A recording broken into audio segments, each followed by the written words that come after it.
Muy bien.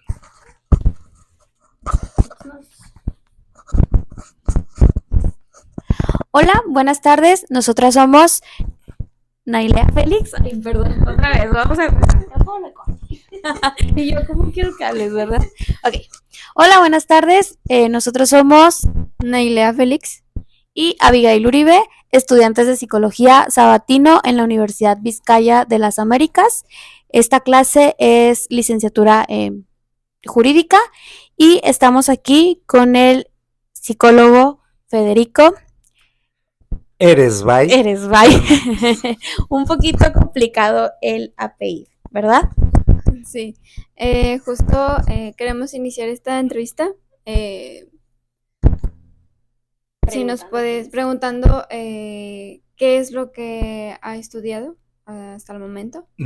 Bueno, tengo mi licenciatura en psicología por la Universidad Mese, egresado en el 2004, si mal no recuerdo, se me van ahorita las fechas. Tengo especialidad en psicoterapia de arte, en psicoterapia gestalt, maestría en prestación de servicios profesionales y maestría en ciencias de la educación, campo currículum e innovación educativa, además de un diplomado en ¿cómo se llama? Diplomado en psicología forense por el Colegio de Psicólogos del Estado de Hidalgo. Ok, bueno. El día de hoy nuestro tema es de la imputabilidad e inimputabilidad y queremos justo entrevistar al licenciado para que nos cuente más de la experiencia que él tiene justo en este campo. No sé si quieres empezar. Nosotros hemos estudiado un poquito el tema de qué es la inimputabilidad y la imputabilidad, como en algunos trabajos que hemos compartido. La diferencia de esto, primero que nada, digo ya de la mano del profesional aquí presente. Para usted, ¿qué es la imputabilidad y la inimputabilidad y cómo podríamos transmitírselo a alguien que no tiene conocimiento de este tema? Bueno, sí es un asunto algo complejo y creo que a quienes nos corresponde un poquito explicarlo un poquito más a fondo es precisamente nosotros los profesionales de la salud mental. ¿Por qué? Porque son los criterios que hacen que una persona sea inimputable. Básicamente están ligados a la psicología, es decir, no del todo al desconocimiento ni a la ignorancia. Los mismos abogados me han enseñado que el hecho de que desconozcamos la ley no nos exime de su cumplimiento. Sin embargo, hay ciertos casos en los que sí puede ser eximido el individuo, el ciudadano, y que son casos ligados a trastornos mentales, a la inestabilidad emocional. Al momento todos hemos escuchado algún caso de 3 segundos, perdió la cabeza, perdió la conciencia, llega al estado de psicosis y comete un acto. Hay otros casos en los que no es el desconocimiento, sino es la falta de actuar. Recuerdo mucho al licenciado, al doctor Orellana Huiarco, en su libro Criminología, primer libro de criminología, es de Torreón. Él, y en su primer libro hablaba de el menor infractor por su carácter de menor de edad y que no tenía las facultades de decidir ni de libertad, él era inimputable y él no cometía un delito, él cometía una infracción. Eran aquellas primeras explicaciones en criminología. Creo que su libro lo editó en el 73, 74 por ahí. Fueron los primeros esbozos en el país y él explica de primera mano, en primera instancia, qué es la inimputabilidad en los casos, sobre todo en los de menores y en casos de cuestiones de salud mental. Justo eso es muy importante porque nosotros, digo, en nuestra investigación hemos visto que, justo mencionaba, el no conocer la ley no exime de la culpa y el estar en un suceso,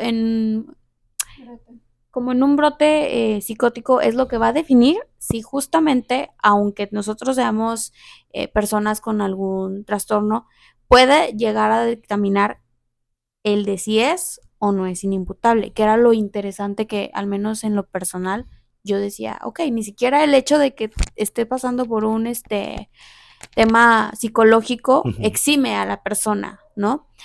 Y no sé tú si quieras.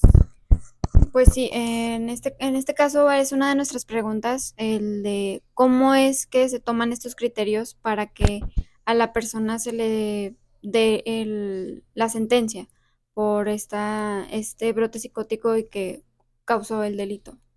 A partir de la reforma del sistema de justicia, la prueba pericial adquirió una categoría muy distinta en el anterior, a diferencia de en el anterior sistema de justicia. ¿A qué me refiero? Hubo un caso por aquí muy sonado de un secuestro, de una, tú ves bueno, toma una persona, una mujer de 21 años, toma una bebé y quiere salir corriendo. Para todos nosotros, en lo legal, es un secuestro, es un intento de secuestro. Claro.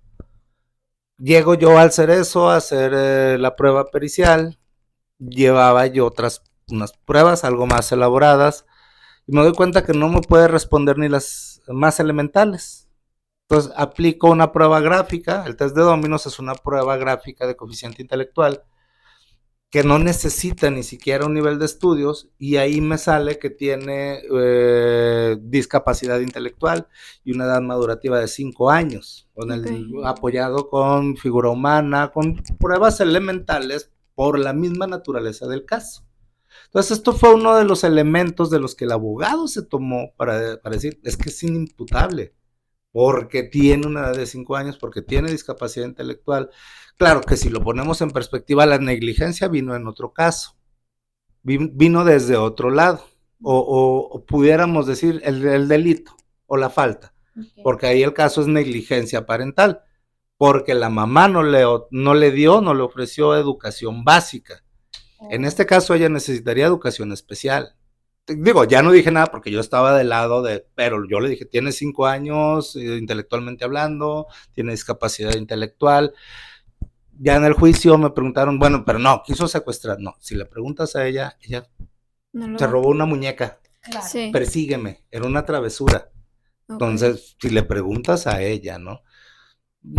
Que eso justamente es lo interesante, porque como usted dice, si usted está fuera de el ámbito psicológico, vemos a una persona adulta que está tomando a una niña y exactamente es un secuestro, pero gracias al trabajo que usted acaba de hacer, o bueno, que hizo en ese momento, se pudo, pues me imagino que privar de la libertad, ¿o qué fue lo que pasó con No, primero lo que trataban primero demostraron la discapacidad intelectual con la prueba pericial, pero como seguía llevando el proceso, el siguiente paso del abogado fue, ¿cómo le llaman en términos legales?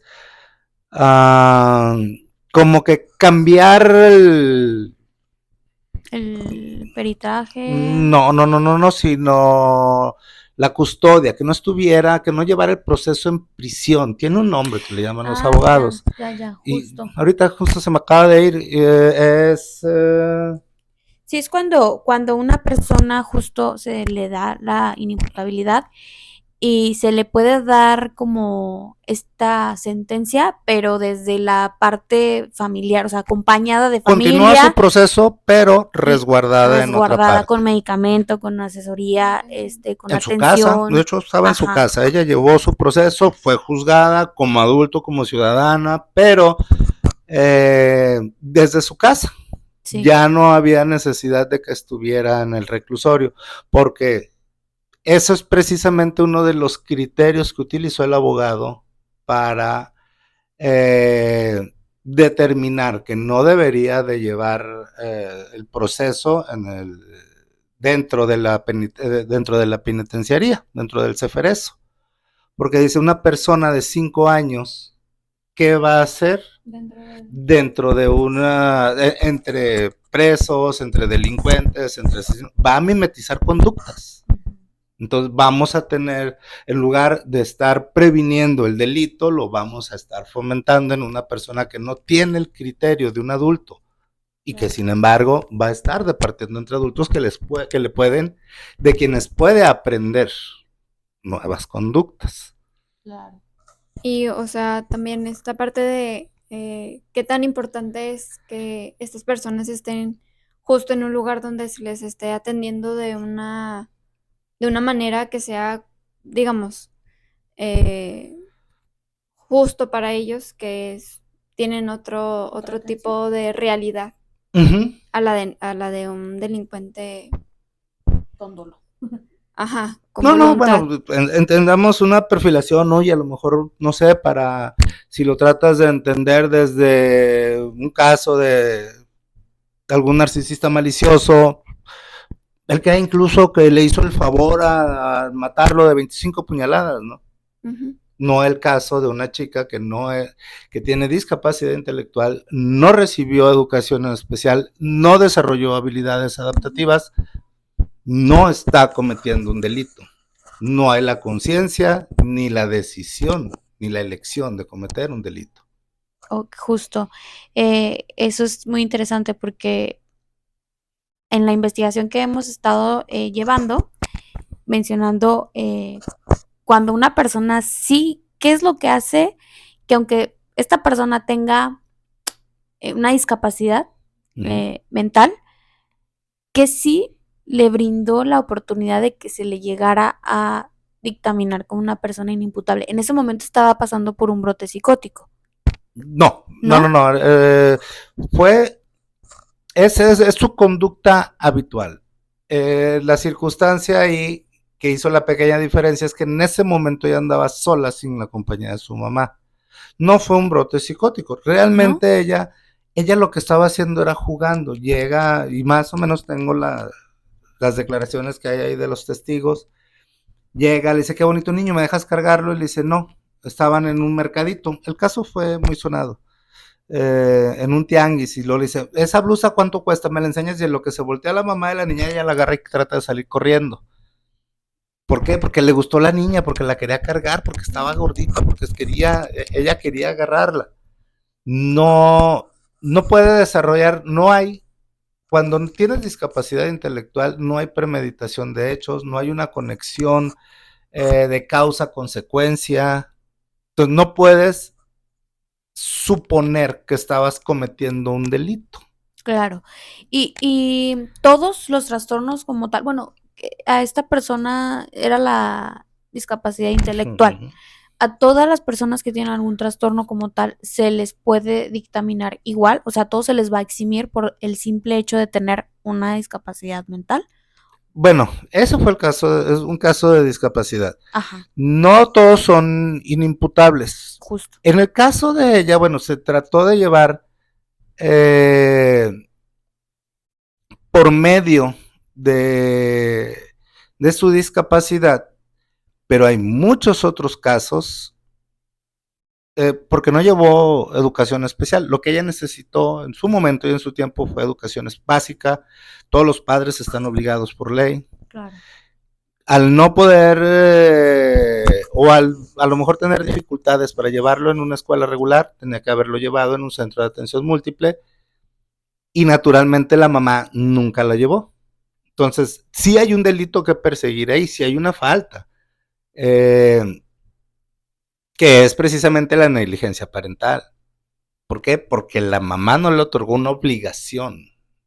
Entonces, ahí en el centro de atención múltiple desarrollan habilidades adaptativas en las que la chica hubiera sabido que no debe de agarrar no debe de tomar una bebé sin permiso.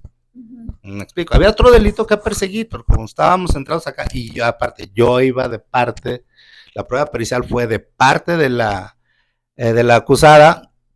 No me preguntaron en los juicios, yo contesto lo que me preguntan.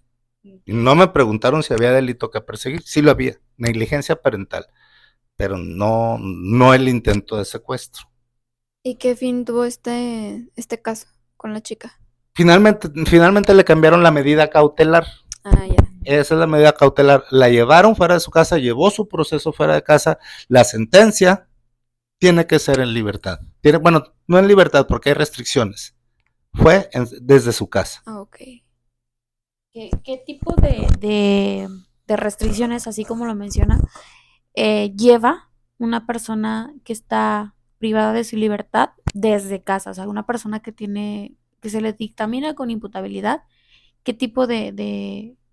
Fue la misma situación que siempre debió haber sido. La tutora o madre se convierte inmediatamente en la responsable de las acciones de su hija. Ok.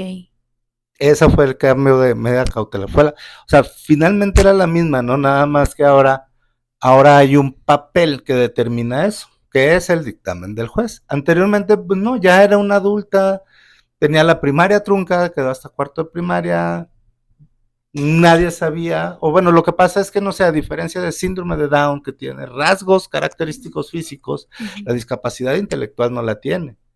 Entonces, era una situación que así debió haber sido si hubiera habido antecedentes, es decir, si hubiera llevado educación especial, si le hubieran dado un diagnóstico psicológico anteriormente, hubiera tenido ella que llevar un proceso legal para ser la tutora permanente. Como nunca se hizo, digo, bueno, es negligencia, insisto, pero lo que pasó fue que lo determina un juez y usted va a ser la responsable de hoy en adelante de lo que la chica haga.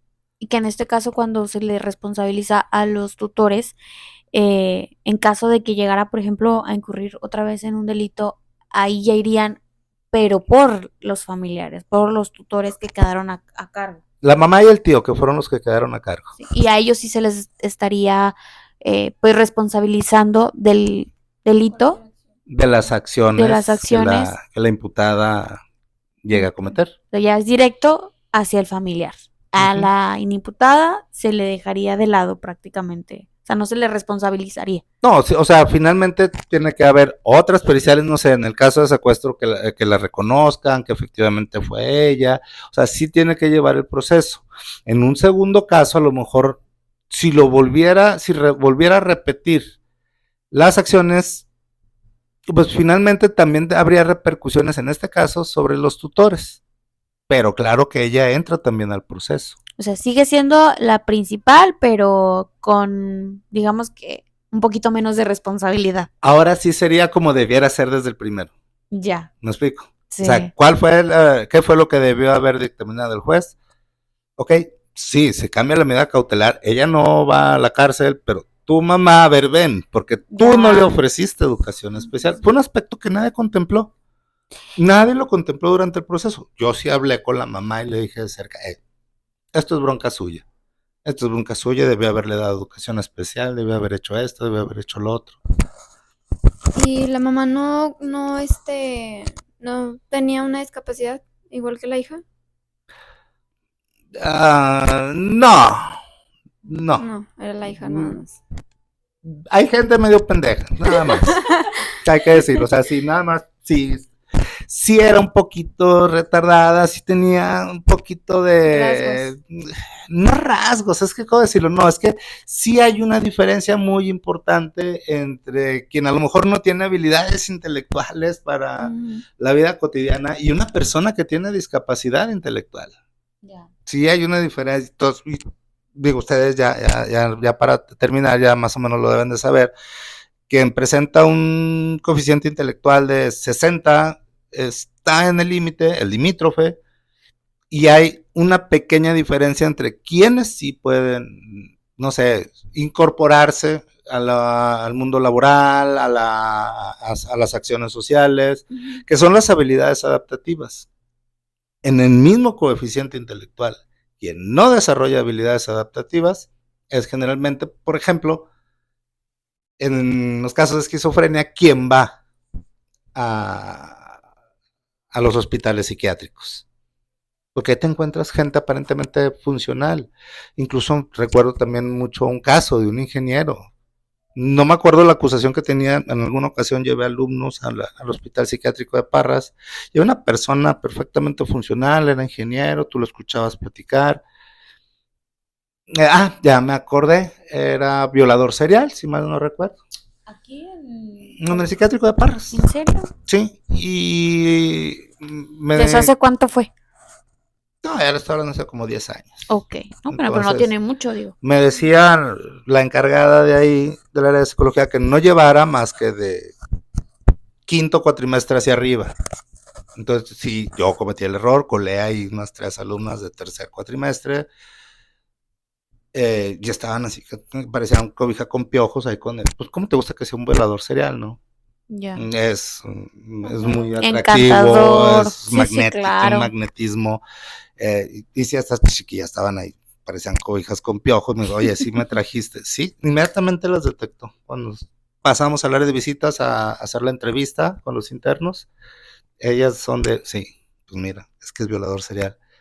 De hecho, estaba ahí por cambiarle la medida cautelar porque se declaró que había tenido un episodio psicótico.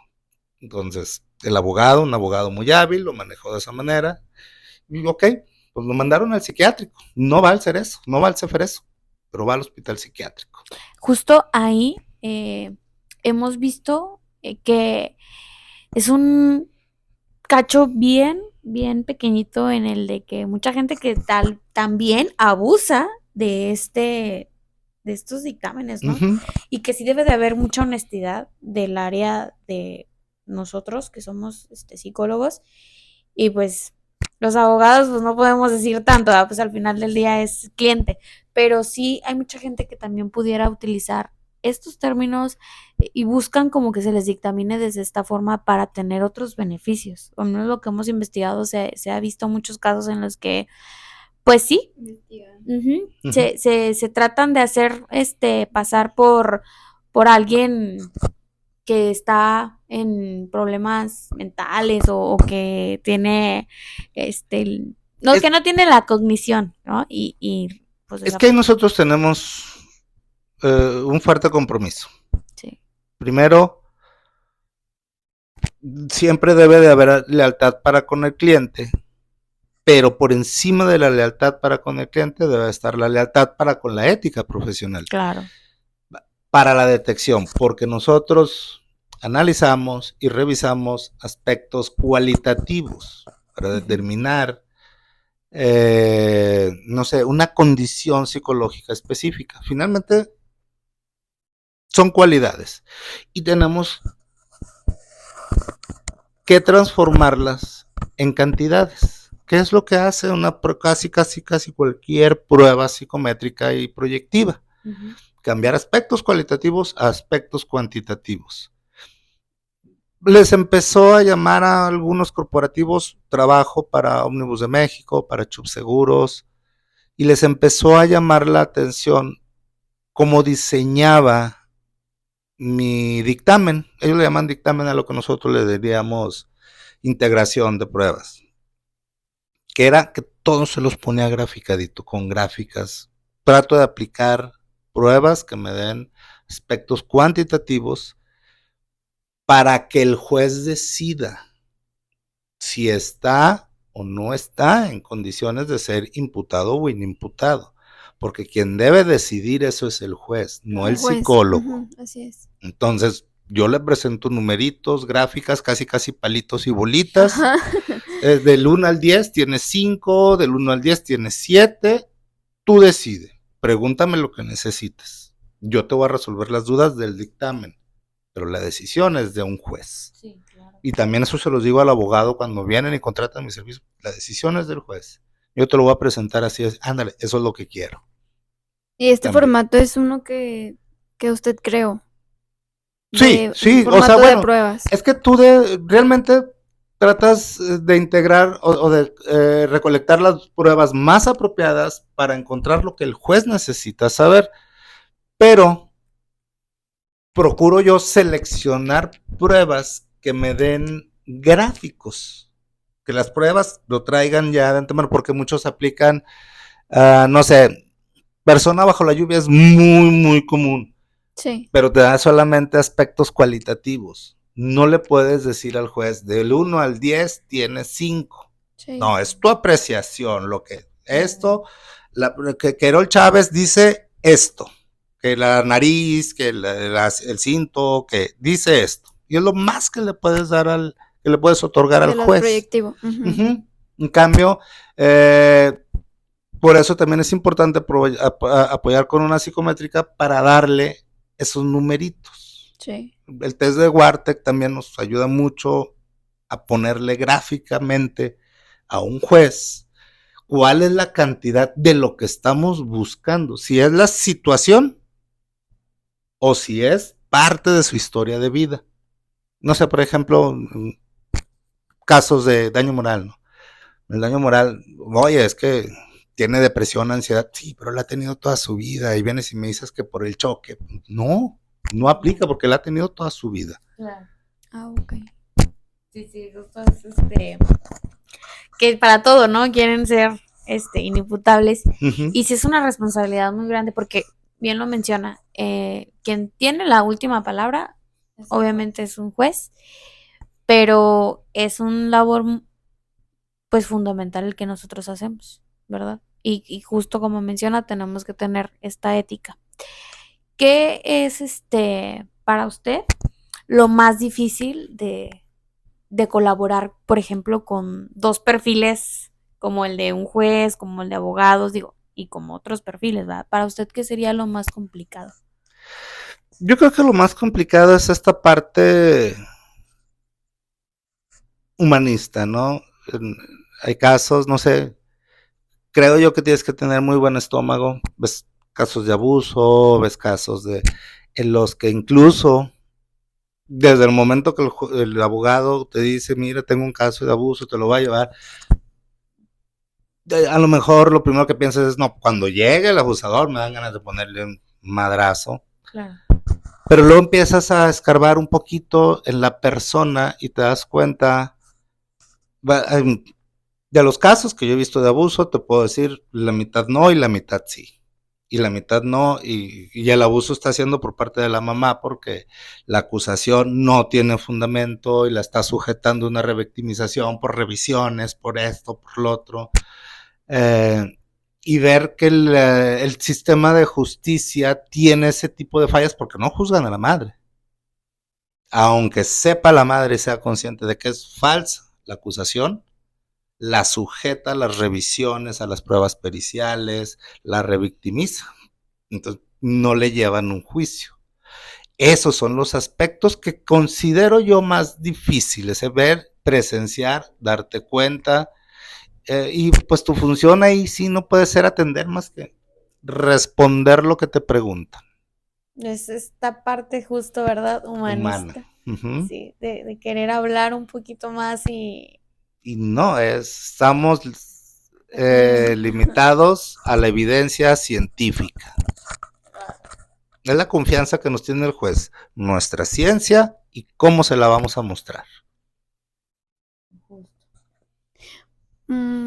Quiero como darle la importancia a lo que esto lleva en cuestión de desde dónde podemos prevenir todo esto, desde dónde podemos prevenir la inimputabilidad, como en este caso de la chica con su discapacidad intelectual, de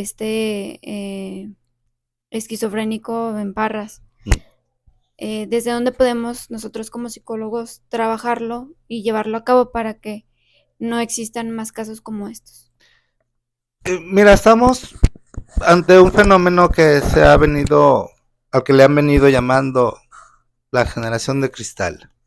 Yo no considero eso, yo creo que es más bien una generación que busca respeto mutuo. claro. Pero en el que visiblemente se han establecido brechas generacionales, se han ampliado esas brechas generacionales, en las que para nosotros era muchísimo más viable, incluso era lo esperado que aprendiéramos a obedecer, porque lo esperado en la economía, en la sociedad, era la estabilidad. Entonces, no importaba si iba a hacer un solo trabajo por 30 años, te jubilabas y al final del arco iris estaba la olla de oro. En la actualidad, el escenario es muy diferente y cualquiera de los jóvenes que están ahorita estudiando, que están en la universidad, recién egresados, pueden dar un campanazo y llegar de un día a otro a vivir, no sé, en la mejor colonia, ¿no? O incluso llegar a ser multimillonarios de un campanazo. Entonces, ya no se espera aquella estabilidad, ya no es necesario ser tan disciplinado y obediente. Entonces, esta realidad ha cambiado, pero al mismo tiempo sí creo que ha debilitado en muchos sentidos este fortalecimiento del carácter.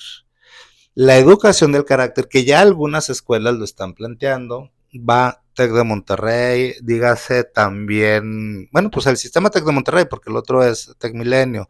Algunas escuelas ya están educando en el carácter, que es esta parte que yo creo que nos falta mucho. Entendamos al carácter como este componente de la personalidad. La personalidad tiene dos componentes principales, el temperamento y el carácter. El temperamento, aquel de carácter biológico, que ustedes ya seguramente revisaron a lo largo del plan de estudios, la genética, el sistema endocrino. Todo lo innato.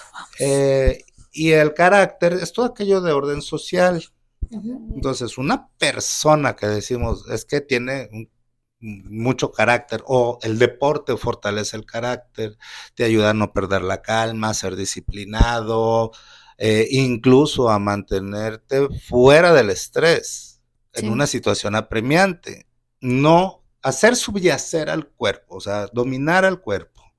Está la ansiedad porque no te habla tu Brian, eso no estás teniendo control sobre tu cuerpo, te está faltando el carácter.